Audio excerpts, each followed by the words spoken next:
Baie dankie dat jy by ons aansluit.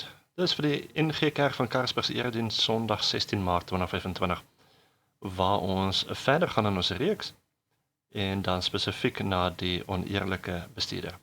Voordat ons dit begin, kom ons bid net saam. Dankie Hemelse Vader vir nog 'n geleentheid, net om weer in u woord bietjie meer te leer oor die Koninkryk van God. En Here, ons weet, dit is 'n moeilike een. Ons vra dat u vir ons wysheid sal gee, om ook te verstaan en hoe dit in ons lewens inpas, wanneer dit gaan oor u Koninkryk. Ons sê vir dankie en ons bid dit in die naam van Jesus Christus, ons Here. Amen. Ons teksgedeelte Lukas 16 vers 1 tot 13. Kom ons lees dit saam. Jesus het ook vir sy disippels gesê, daar was 'n ryk man wat 'n bestuurder gehad het, en die is by hom daarvan aangekla dat hy sy besittings verkoos. Hy het hom toe ingeroep en vir hom gesê, wat is dit wat ek van jou hoor? Doen verslag van jou bestuur van sake, want jy kan nie langer my bestuurder wees nie. Die bestuurder het by homself gedink, wat moet ek doen, nou dat my eienaar my bestuurderskap van my wegneem? Spit kan ek nie en ek is te skaam om te bedel. Ek weet wat ek gaan doen, sodat die mense my in hulle huise sal ontvang, wanneer ek as bestuurder ontslaan is. Hy het toe sy eienaar se skuldenaars een vir een ingeroep. Vir die eerste een het hy gevra, hoeveel skuld jy my eienaar? En hy het geantwoord, 100 bad olyfolie. Hy sê toe vir hom, vat jou skuldbrief en gaan sit en skryf gou 50.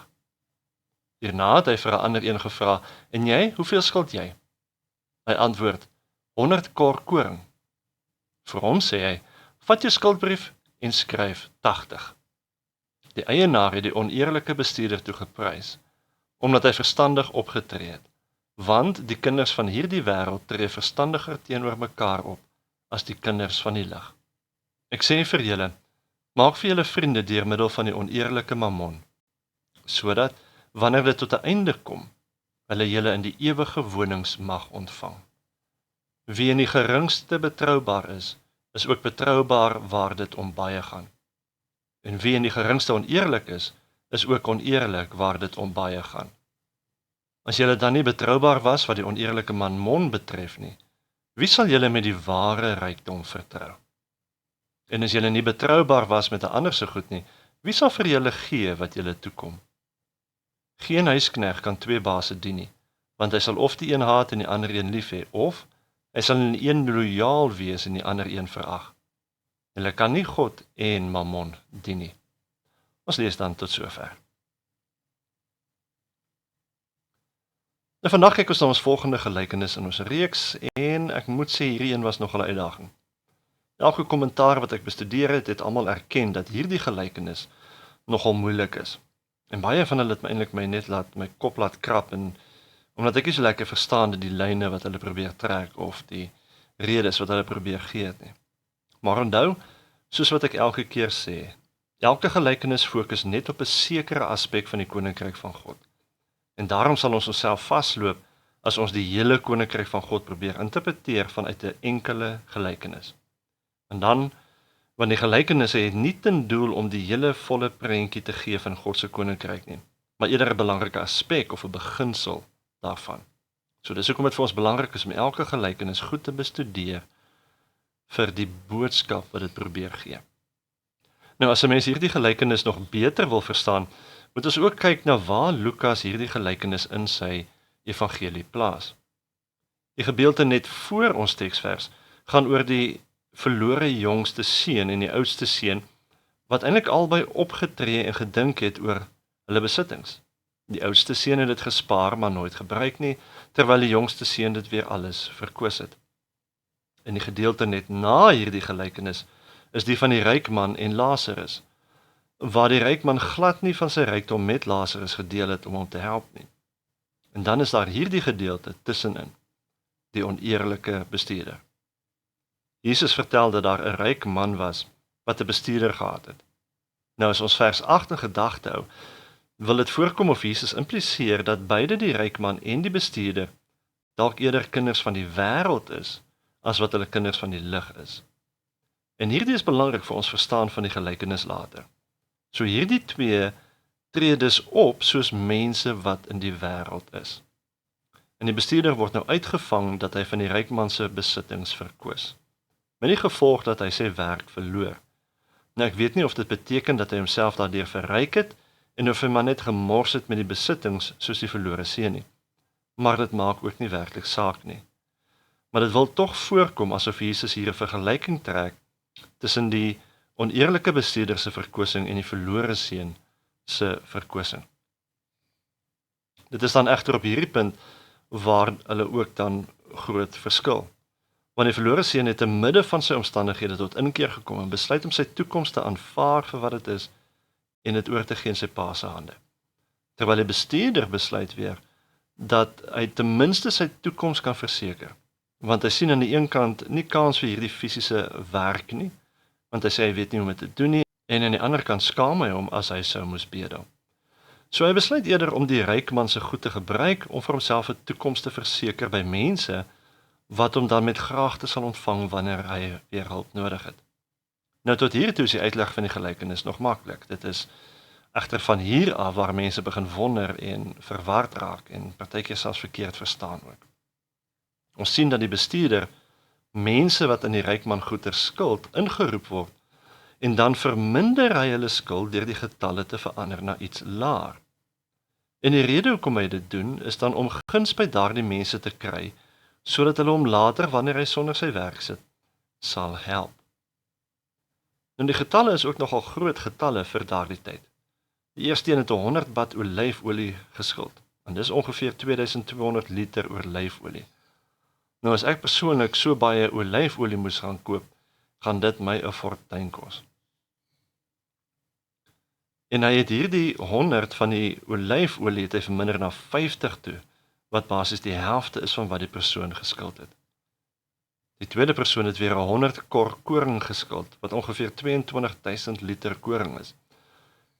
En dit het hy weer verminder na 80 toe.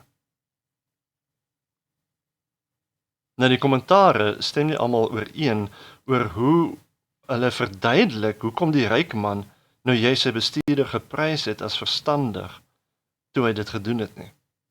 En al afleiding wat gemaak kan word is dat rente dalk op een of ander manier hier betrokke was. Want in die wet van God verbied hy sy mense om enige rente teenoor volksgenote te vra. Nou hulle het dit probeer omseil partykeer deur nie geld te eis of rente op geld te eis nie, maar eerder ekstra goedere. Soos in hierdie geval die olyfolie en koring. En dat die bestuurder dus eintlik deur hierdie optrede van hom eintlik maar net van die rente ontslae geraak het. En dat dit dalk die rede is vir die ryk man se reaksie om hom te prys, omdat hy eintlik niks verloor het nie, maar hy gesien het die ou optree volgens die wet van God. Maar persoonlik dink ek dit maak nie saak nie en dit verander niks in die betekenis van die gelykenis vir my nie. En ek dink as dit werklik so belangrik was, dan sou Jesus dit dalk pertinent genoem het. Maar vers 8 is die vers wat mense omkant vang, en tog is dit die vers wat ek dink ook die sleutel gee van ons verstaan van die gelykenis. Direk nadat Jesus sê dat die ryk man die bestuurder geprys het, wat vir ons eintlik onverstaanbaar dalk is, gee Jesus self die rede hiervoor. Hy sê, want die kinders van hierdie wêreld tree verstandiger teenoor mekaar op as die kinders van die lig. Jesus impliseer dus dat beide die ryk man en die bestuurder kinders van die wêreld is en nie kinders van die lig is nie. En dus dat die optredes van hierdie karakters dus volgens die wêreldse standaarde is en nie volgens die koninkryk van God se standaarde nie. So wanneer hy dus geprys word as verstandig, dan moet ons dalk eerder gesien word as 'n oneerlike verstandig, soos wat die sondige wêreld dit doen. Want die sondige wêreld is nie bang om wêreldse beginsels in die praktyk te gebruik tot hulle eie voordeel nie. En as ons dit so verstaan, dan verstaan ons dus Jesus sê dat ons moet eintlik nie optree soos enige een van hierdie twee opgetree het nie, want hulle tree op soos kinders van die wêreld. Nie soos die ryk man nie, nie soos die bestuurder nie. Maar daar is egter 'n beginsel van iets wat die bestuurder wel gedoen het, wat Jesus dan deurtrek as iets waarin ons wel aandag moet gee, maar met 'n verskil. En dit is juist hierdie beginsel wat te doen het met die bestuur van besittings en geld. Wat die koneksie is met die gelykenis van die verlore seun voor hierdie een en die gelykenis van die ryk man en Lazarus na hierdie een. En die beginsel wat Jesus deurtrek, is dat die bestuurder besittings gebruik het om vriende te maak met ander mense. En Jesus sê dat ons ook geld en besittings moet gebruik op ander mense rondom ons. Anders as die verlore seun wat dit verkoos het, en anders as die ryk man wat niks eers wou gebruik het om vir Lazarus mee te help nie.